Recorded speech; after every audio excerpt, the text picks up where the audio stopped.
Radhe Radhe, good morning everyone and welcome back to this new video. আজকে ভাবছি একটা নতুন ধরনের ব্রেকফাস্ট বানাবো, যেটা আমি শিখেছি আমার দিদির কাছ থেকে। আমার দিদি এটা খুব বানায়, তো যখন থেকে ও বানিয়ে ছবি বা ভিডিও পোস্ট করতো আমার তখন থেকেই খুব বানাতে ইচ্ছা করতো। সেটা বানানোর জন্য দোকানে যেতে হবে। চলো আগে দোকানে গিয়ে দেখি যে জিনিসটা পাই কি না।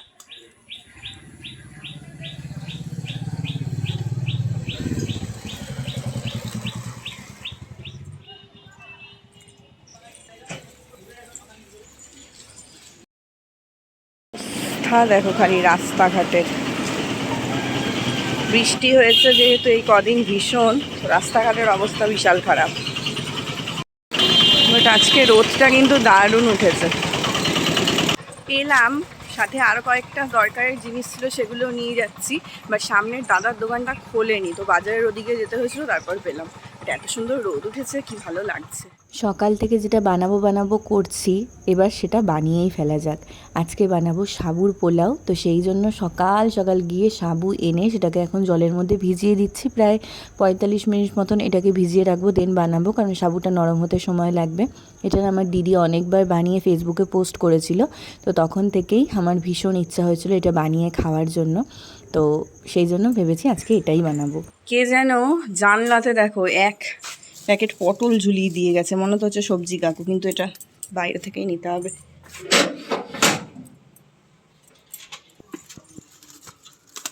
বাপরে, যাই বলো তাই বলো, আমার না এই সবজিটা ভীষণ পছন্দের।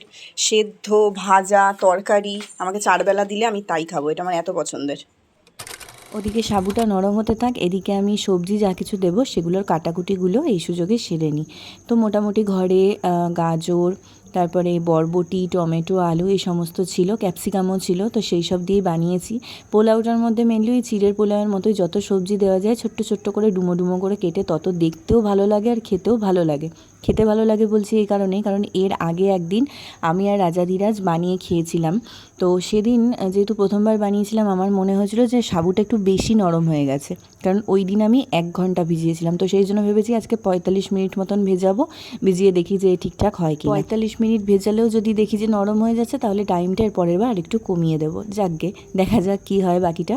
এদিকে সবজিগুলো সব কাটা হয়ে গেছে, একদম ভারতের জাতীয় পতাকার কালারের সবজি আমি এখানে কেটে নিয়েছি। আর টমেটোটা এত বেশি নরম হয়ে গিয়েছিল যে অর্ধেক রস বেরিয়েই গেল কাটতে গিয়ে। যাই হোক, এদিকে সাবুটা আমার একদম নরম হয়ে গেছে, যেরকমটা আমার মনে হয়েছে যে এটা এইটুকু নরম ঠিক আছে। তো তারপরে আমি সেটাকে ভালো করে ধুয়ে একটুখানি নর্মাল জল দিয়ে আরও একবার ধুয়ে নিলাম, কারণ সাবুটা দেখবে একটা কেমন সাদা সাদা ধুলো মতন থাকে। তো সেটা যতক্ষণ না পরিষ্কার হয়ে ক্রিস্টাল ক্লিয়ার জলটা বেরোয়, ততক্ষণ ধুলে মনে হয় আমার ভালো, মানে মনের শান্তি হয়। আচ্ছা, এদিকে সর্ষের তেল দিয়ে দিলাম, দিয়ে বাদাম ভেজে নিচ্ছি ভালো করে কড়া করে।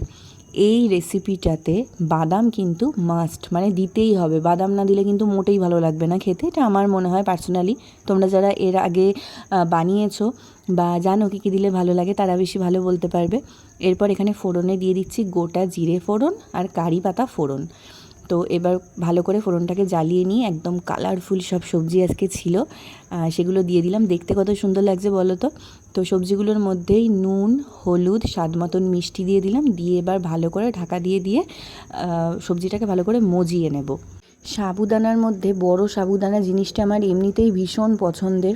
যখন সাবু মাখা খাই সেক্ষেত্রে আমি বড় সাবুই ইউজ করি। আর এই পোলাওটা তো সাধারণত যতদূর আমি জানি বড় সাবু দিয়েই খেতে বেশি ভালো লাগে। এগুলো দেখতেও ভালো লাগে, আমার খুব ভালো লাগে খেতে। তো সেই জন্য যখনই দেখেছিলাম ভীষণ ইচ্ছে ছিল যে একবার ট্রাই করে দেখব।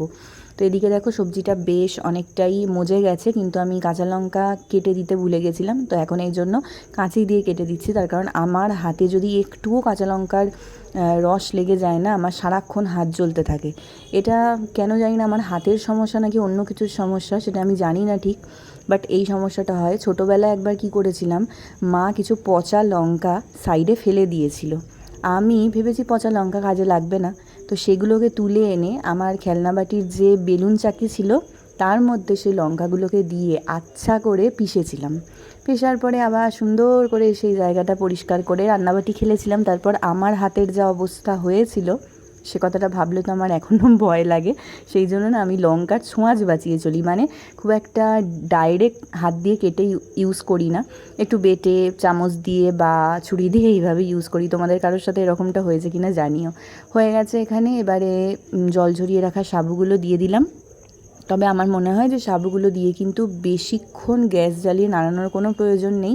জাস্ট সব কিছুকে একটুখানি মিশিয়ে নিয়ে গ্যাসটা অফ করে আমি আগে কিছুক্ষণ রেখে দেবো।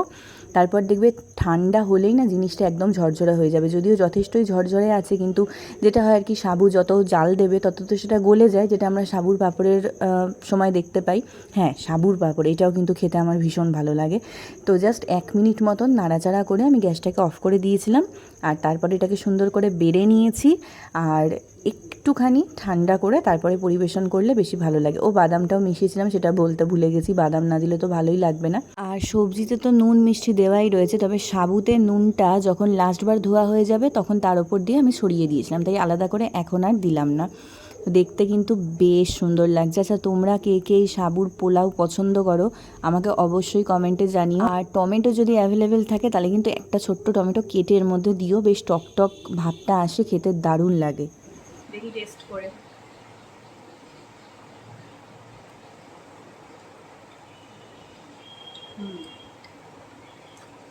আজকেরটা ঠিক আছে একদম। কেমন লাগছে খেতে? ভালো না? বেশ ভালো, ভালোই লাগে। এটা মাঝে মধ্যে কিন্তু খাওয়া যেতে পারে। অবশ্যই খুব ভালো এবং হেলদি। অবশ্যই। এদিকে এখন সোনামা ভাত বসিয়েছে, এদিকে এখন বড়ার তরকারি করব। এই যে বড়া ভাজা হয়ে গেছে, মশলা করা হয়ে গেছে, এখানে আলুটা ভাজতে বসিয়েছি। আর একটা কিছু সোনামা বানাবে, তাহলে হয়ে যাবে আজকের মতন। আজকের মতন না, মানে আজকে দুপুরের মতন, এখনও তো রাত আছে। আর আমাদের এখানে এত কারেন্ট যাচ্ছে, মানে লজ্জা লাগার মতন কারেন্ট যাচ্ছে। কালকে তো প্রায় বোধহয় 6-7 ঘন্টা রাত্রিবেলা কারেন্ট ছিল না, বাট জেনারেটার ছিল তাই বাঁচোয়া। আজকেও সেম সকাল থেকে 100 বার করে কারেন্ট যাচ্ছে আর আসছে।